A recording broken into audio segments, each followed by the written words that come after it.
Hello friends, good evening. I am Nidhi, MSc Nursing and Pediatrics. So today's topic is low birth weight babies and their management. तो firstly देख लेते हैं definition low birth wait LBW babies with a birth weight of less than 2500 gram. Baby का wait कितना होता है? Less than होता है 2500 ग्राम या 2.5 kg से अगर कम है तो उस कंडीशन को हम लो बर्थ वेट बेबीज़ कहेंगे। तो लो बर्थ वेट तीन तरह से क्लासीफाई है, लो birth wait, very low birth wait and extremely low birth wait. तो लो बर्थ वेट में क्या होगा? जो वेट होगा लेस देन होगा 2.5 kg या फिर 2500 ग्राम के लेस देन होगा बेबी का वेट। अब सेकंड है वेरी लो बर्थ वेट। तो very low birth weight babies में क्या होगा? जो बर्थ वेट होगा वो लेस देन होगा 1500 ग्राम के लेस देन होगा या 1.5 kg के लेस देन होगा। ठीक है। एक्सट्रीमली लो बर्थ वेट, इसमें क्या होगा? इन्फेंट का वेट और ज़्यादा लेस देन होगा। तो जो बर्थ वेट है बेबी का वो लेस देन होगा 1000 ग्राम या लेस देन 1 kg ग्राम। ठीक है। तो उसे extremely low birth weight babies कहेंगे। Low birth weight babies, very low birth weight babies and extremely low birth weight babies. अब देख लेते हैं प्रीटर्म बेबीज़ क्या होते हैं। The growth potential is normal and is appropriate for the gestational period. मतलब baby क्या है? डिलीवर हो रहा है बिफोर 36 वीक्स ऑफ गेस्टेशन, तो उसे प्रीटर्म बेबी कहते हैं। ठीक है। तो गेस्टेशन पीरियड होता है, तो उस पीरियड के पहले ही क्या हो रहे हैं? 36 वीक्स ऑफ गेस्टेशन पीरियड के पहले ही बेबी डिलीवर हो रहा है, तो उस कंडीशन को, उस बेबी को प्रीटर्म बेबी कहते हैं। तो हमें देखना है care of preterm babies. Care of preterm babies, क्या क्या केयर हम प्रोवाइड करेंगे प्रीटर्म बेबीज़ को, लो बर्थ वेट बेबीज़ को। एक सीनियर पीडियाट्रिशियन के थ्रू अटेन किया जाना चाहिए ऐसे बेबीज़ को। Air passage cleared of mucus से, अगर म्यूकस है तो एयर पैसेज क्लीन करना है। डिलेट करना है delayed clamping cord helps improving iron store but lead to hypervolemia and hyperbilirubinemia. मतलब जो नॉर्मल बेबीज़ होते हैं, जो टर्म बेबीज़ होते हैं, उनमें क्या है? डिलेट क्लैंपिंग करते हैं, बट प्रीटर्म बेबी में डिले क्लैंपिंग नहीं करते हैं ड्यू टू हाइपरवोलेमिया की कंडीशन अराइज हो सकती है या हाइपर बिलिरुबिमिया की कंडीशन अराइज हो सकती है। इसलिए क्या करना है? Clamp the cord quickly. जो प्रीटर्म बेबी होते हैं उसमें क्या करना है? जो कॉर्ड है उसको क्विकली क्या करना है? क्लैम्प करना है। बेबी को dry, keep effectively covered and warm रखना है। विटामिन के इंजेक्शन 0.5 mg IM देना है। अगर टर्म बेबी होता तो 1 mg IM हम प्रोवाइड करते हैं। बट क्या है? प्रीटर्म बेबी है, इसीलिए प्रीटर्म बेबी में क्या होता है? 0.5 mg IM देते हैं। अब जो सेकेंड केयर है, हमें करनी है मॉनिटरिंग। तो मॉनिटरिंग में हम वाइटल साइंस मॉनिटर करते हैं, बच्चे की एक्टिविटी देखते हैं। ठीक है। बच्चा डल तो नहीं है। ठीक है। कलर में हम कलर चेक करेंगे कि बच्चे का कलर कैसा, पिंक है, पेल ग्रे है, ब्लू है, येलो है। पिंक है तो अच्छी बात है, अगर ग्रे पेल है, ब्लू है, येलो है तो प्रॉब्लम है बेबी में। टिश्यू परफ्यूज़न देखते हैं, पिंक कलर देखेंगे, capillary refill over upper chest less than 2 second, warm and pink extremities होनी चाहिए, नॉर्मल BP, यूरिन आउटपुट, ये सारी चीज़ें हम और क्या मॉनिटर करेंगे? ABG मॉनिटर करेंगे, इलेक्ट्रोलाइट, टॉलरेंस ऑफ फीड देखेंगे, वोमिटिंग तो नहीं हो रही, gastric residual and abdomen girth check करेंगे बेबी की। Look for development of apneic sepsis, apneic attack या फिर सेप्सिस तो नहीं हो रहा है। Weight gain. अब नेक्स्ट है position of the baby. Baby की पोजीशन बहुत इंपॉर्टेंट होती है। तो most love to lie a prone position, cry less and feels most comfortable. तो जो बहुत सारे बच्चे होते हैं वो प्रॉन पोजीशन में उन्हें ज़्यादा कंफर्टेबल फील होता है, लेस क्राई करते हैं और कंफर्टेबल फील करते हैं। एंड रिड्यूस एब्डोमेन डिस्कम्फर्ट, ये एब्डोमेन डिस्कम्फर्ट को रिलीव करता है। Passage of flats and reduce risk of aspiration, ये एस्पिरेशन को रिस्क को कम करता है और फ्लैटस है उसके पैसेज को इम्प्रूव करता है। ठीक है। तो एब्डोमेन डिस्कम्फर्ट से रिलीव कर रहा है एंड रिड्यूस कर रहा है रिस्क ऑफ एस्पिरेशन को, प्रॉन पोजीशन। तो बेबी को कुछ इस तरह से लिटाना है, ये क्या है? प्रॉन पोजीशन है। ठीक है। अब ये क्या कर रही है? इंक्रीज़ कर रही है ventilation and increase dynamic lung compliance and enhance arterial oxygen. तो ये इंक्रीज़ करती है वेंटिलेशन को एंड आर्टेरियल ऑक्सीजन को इन्हेंस करती है। अनसुपरवाइज नेक्स्ट है unsupervised prone positioning beyond neonatal period recognised as a risk factor of SIDS, sudden infant death syndrome. मतलब हम अगर अनसुपरवाइज्ड, हम ठीक से सुपरवाइज नहीं कर रहे प्रॉन पोजीशन को, तो बच्चा क्या हो सकता है, उसको रिस्क फैक्टर हो सकते हैं सडन डेथ के। ठीक है, तो SIDS मतलब सडन इन्फेंट डेथ सिंड्रोम। तो हमने अगर सुपरवाइज नहीं किया प्रॉपरली तो बच्चे के सडन डेथ भी हो सकती है। अब नेक्स्ट है थर्मल कंफर्ट। हमें बेबी को वार्म रखना है, थर्मल कंफर्ट प्रोवाइड करना है। तो pre warm open care system और इनक्यूबेटर शुड बी अवेलेबल। तो जो भी प्री वार्म्ड ओपन सिस्टम है या फिर इनक्यूबेटर है, वार्मर है, वो अवेलेबल होना चाहिए।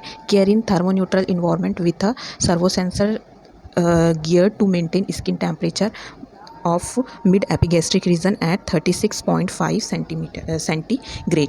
तो जो थर्मोन्यूट्रल इन्वायरमेंट प्रोवाइड करना है, जैसे वार्मर में सर्वो सेंसर गियर लगे होते हैं जो स्किन टेम्परेचर को मेंटेन करते हैं, जो बच्चे के मिड एपिगैस्ट्रियम रीजन में अटैच होना चाहिए, उसका जो लिड है, और टेम्परेचर कितना मेंटेन करना चाहिए, 36.5 सेंटीग्रेड मेंटेन करना चाहिए। Application of oil and liquid paraffin reduce convection heat loss and evaporation water loss। तो एप्लीकेशन ऑफ ऑयल या कोई भी हम लिक्विड पैराफिन हम अप्लाई कर रहे हैं तो वो क्या करेगा, कन्वेक्शन हीट लॉस को रिड्यूस करेगा एंड इवापोरेटिव वाटर लॉस को रिड्यूस करेगा। तो कन्वेक्शन हीट लॉस मतलब जैसे कोई एयर के थ्रू हीट लॉस हो रही है, बेबी को कोई एयर इन्वायरमेंट एयर कुछ ऐसे मिल रही है जिसके कारण हीट लॉस हो रहा है और बेबी क्या हो रहा है, ठंडा हो रहा है। इवापोरेटिव वाटर लॉस, जैसे बेबी ने क्या कर लिया, बेबी को बाथिंग करवाया या बेबी ने सुसु कर दिया, तो उस कंडीशन से वो क्या होगा, इवापोरेट होकर वो हीट लॉस करेगा, जिसके कारण बेबी क्या हो सकता है, बेबी हाइपोथर्मिक हो सकता है। तो क्या करना है, एप्लीकेशन ऑफ ऑयल करना है या लिक्विड पैराफिन का एप्लीकेशन करना है, जिसके कारण वो जो कन्वेक्टिव हीट लॉस है और इवापोरेटिव हीट लॉस है उसको वो प्रिवेंट करेगा। अगर क्या है, extremely low birth weight babies हैं तो उनको सेलोफेन या फिर थिन ट्रांसप्लेंट प्लास्टिक जो सीट आती है उससे प्रिवेंट करना है, ताकि convective and evaporative losses from skin वो ना हो सके। ठीक है, जो एयर के थ्रू हीट लॉस हो रहा है या वेपर के थ्रू हीट लॉस हो रहा है उसे हम प्रिवेंट कर सके। Kangaroo care to prevent hypothermia, जो कंगारू केयर है KMC, तो उसके थ्रू हाइपोथर्मिया को प्रिवेंट कर सकते हैं। देन ऑक्सीजन थेरेपी की नीड है तो ऑक्सीजन थेरेपी प्रोवाइड करते हैं। Oxygen should administer with the head box. कुछ इस तरह का क्या होता है, हेड बॉक्स होता है। When saturation is less than, जब बच्चे का सैचुरेशन लेस देन होता है 85%, एंड इसको हटा देते हैं कब, जब धीरे धीरे क्या होता है, ऑक्सीजन मोर देन 90% हो जाता है तो इस हेड बॉक्स को हटा देते हैं। अगर लेस देन होगा 85% से ऑक्सीजन सैचुरेशन तो हेड बॉक्स लगाते हैं, और धीरे धीरे फिर अगर मोर देन 90% हो रहा है तो हेड बॉक्स को हटा देते हैं। फोटोथेरेपी, अगर जॉन्डिस की कंडीशन है, jaundice is common due to immaturity, जो इमेच्योर बच्चे होते हैं, जो प्रीटर्म बच्चे होते हैं उनमें कॉमन है hypoxia, hypoglycaemia, infection and hypothermia. तो ये कॉमन है, जॉन्डिस कॉमन है, प्रीटर्म बेबी में hypoxia, hypoglycaemia, infection and hypothermia ये कॉमन है। तो फोटोथेरेपी मशीन कुछ इस तरह से होती है जिसमें ब्लू लाइट लगे होते हैं, और ये जॉन्डिस, जिस बेबी को जॉन्डिस है वो उस कंडीशन में प्रोवाइड की जाती है। नेक्स्ट केयर है प्रिवेंशन ऑफ नोजोकोमल इन्फेक्शन। तो कैसे हम प्रिवेंट कर सकते हैं, बार बार हैंड वॉश करके कर सकते हैं, है ना। जितनी बार हम बेबी को टच कर रहे हैं हाथों को हमें हैंड वॉश करना है एंड सैनिटाइज करना है। नेक्स्ट बेबी का फीडिंग एंड न्यूट्रिशन देखेंगे। तो बेबीज़ क्या है, अगर उसका जो वेट है वो लेस देन कितना है, 1200 ग्राम या 1.2 kg है, और गैस्टेशनल जो एज है वो लेस देन 30 वीक्स है, एंड सिक बेबी है, तो क्या करना है, IV लाइन स्टार्ट करना है। तो IV डेक्सट्रोज सॉल्यूशन देते हैं। ठीक है, अगर वेट मोर देन 1000 ग्राम है तो 10% डेक्सट्रोज देंगे, अगर वेट लेस देन 1000 ग्राम है तो 5% डेक्सट्रोज देंगे। अगर बेबी कैसा है, स्टेबल है, तो एंट्रल फीड स्टार्ट करनी है, एक्सक्लूसिव ब्रेस्ट फीडिंग स्टार्ट करनी है, 30 ml per kg per day on 1 day। ठीक है, depending on tolerance feed increase by 10 to 20 ml per kg per day every day and IVF are reduce. ठीक है, तो हमें बच्चे का टॉलरेंस देखना है कि बच्चा कितना फीड को टॉलरेट कर पा रहा है, उसके according 10 to 20 ml per kg per day हमें एवरी डे देना है, और धीरे धीरे जो इंट्रावीनस फ्लूइड है उसको रिड्यूस करना है। अब फीडिंग के बाद कुछ न्यूट्रिशनल सप्लीमेंट्स देख लेते हैं। व्हेन बेबी इज स्टेबल, जब बेबी स्टेबल है तो एक्सक्लूसिव ब्रेस्ट फीडिंग के साथ साथ हमें फोर्टिफाइड होमेन मिल्क फोर्टिफायर, जैसे HMP सचेट के फॉर्म में आता है, सचेट में आता है, तो human milk fortifier for additional calories और प्रोटीन, है ना। एडिशनल कैलोरीज़ के लिए, प्रोटीन के लिए देना है, क्योंकि प्रीटर्म बेबी है तो उसे कैलोरीज़ की और प्रोटीन की नीड होगी। तो जो एक्सक्लूसिव ब्रेस्ट फीडिंग करवाना है और साथ साथ में होमेन मिल्क फोर्टिफायर प्रोवाइड करना है। Multivitamin drops containing folic acids start 2 weeks of age में स्टार्ट करना है, and iron supplements after 2 to 3 weeks में स्टार्ट करना है। Vitamin E prevent powerful antioxidant and prevent haemolytic anaemia and oedema. तो विटामिन ई भी देते हैं जो प्रिवेंट करता है क्या, हिमोलाइटिक एनीमिया एंड एडिमा की कंडीशन को प्रिवेंट करता है, और ये क्या है, पावरफुल एंटीऑक्सीडेंट है। नेक्स्ट है वेट रिकॉर्ड। तो मोस्ट ऑफ जो लो बर्थ वेट बेबीज़ होते हैं वो अपना वेट लॉस करते हैं ड्यूरिंग फर्स्ट 3 to 4 डेज़ में, and 10 to 15% of birth weight, है ना। बर्थ वेट के 10 to 15% वो क्या करते हैं, 3 to 4 डेज़ में लॉस करते हैं। The weight remains stationary for next 4 to 5 days, then start to gain at rate 1 to 1.5% of body weight per day, and regain birth weight by the end of second week. ठीक है, तो 4 to 5 days से वो क्या है, अपना weight gain start करते हैं, मतलब around 1 to 1.5% weight per day क्या होता है उनका रिगेन होता है। तो नेक्स्ट है इम्यूनाइजेशन। तो फर्स्ट इम्यूनाइजेशन क्या है, the dose is not reduce is preterm baby, मतलब ज़रूरी, मतलब प्रीटर्म बेबी है तो ऐसा नहीं है कि इम्यूनाइजेशन का जो डोज है वो कैसा रहेगा, वो वैक्सीन का जो डोज है वो कैसा रहेगा, रिड्यूस रहेगा, ऐसा नहीं है। Administer 0 day vaccine on the day of discharge, है ना। एंड ऑफ द डे मतलब डिस्चार्ज का जो डे है उस दिन 0 डे, जो भी 0 डेज़ की जो वैक्सीन है वो एडमिनिस्टर करना है। नेक्स्ट केयर है फैमिली सपोर्ट। फैमिली सपोर्ट बहुत इंपॉर्टेंट होती है। Family should be consistently informed and involve in care of baby, है ना। फैमिली का सपोर्ट एंड कंसिस्टेंटली वो इन्फॉर्म कर रहे हैं, केयर में इन्वॉल्व हो रहे हैं, तो ये बहुत ज़रूरी हो जाता है बच्चे के वेट गेन में, बच्चे की recovery. Mother should be encourage, mother को इनकरेज करना चाहिए कि वो अपने बच्चे को टच करे, उसके साथ बातचीत करे, talk with her baby, provide routine care, उसको रूटीन केयर प्रोवाइड करे। तो नर्स को क्या करना है, गाइड करना है कि वो मदर को इनकरेज कर सके कि वो अपने बच्चे को टच करे, फील करे, उससे बातें करे, एंड उसकी रूटीन केयर में इन्वॉल्व हो। असिस्ट टू प्रोवाइड, और नर्स को क्या करना है, असिस्ट करवाना है KMC में, कंगारू मदर केयर में, ताकि बच्चे का वेट गेन हो सके, दोनों के बीच की बॉन्डिंग बढ़ सके, बच्चा हाइपोथर्मिक ना हो। तो हमें नर्स को क्या करना है, असिस्ट करवाना है KMC के लिए। Transfer from to cot.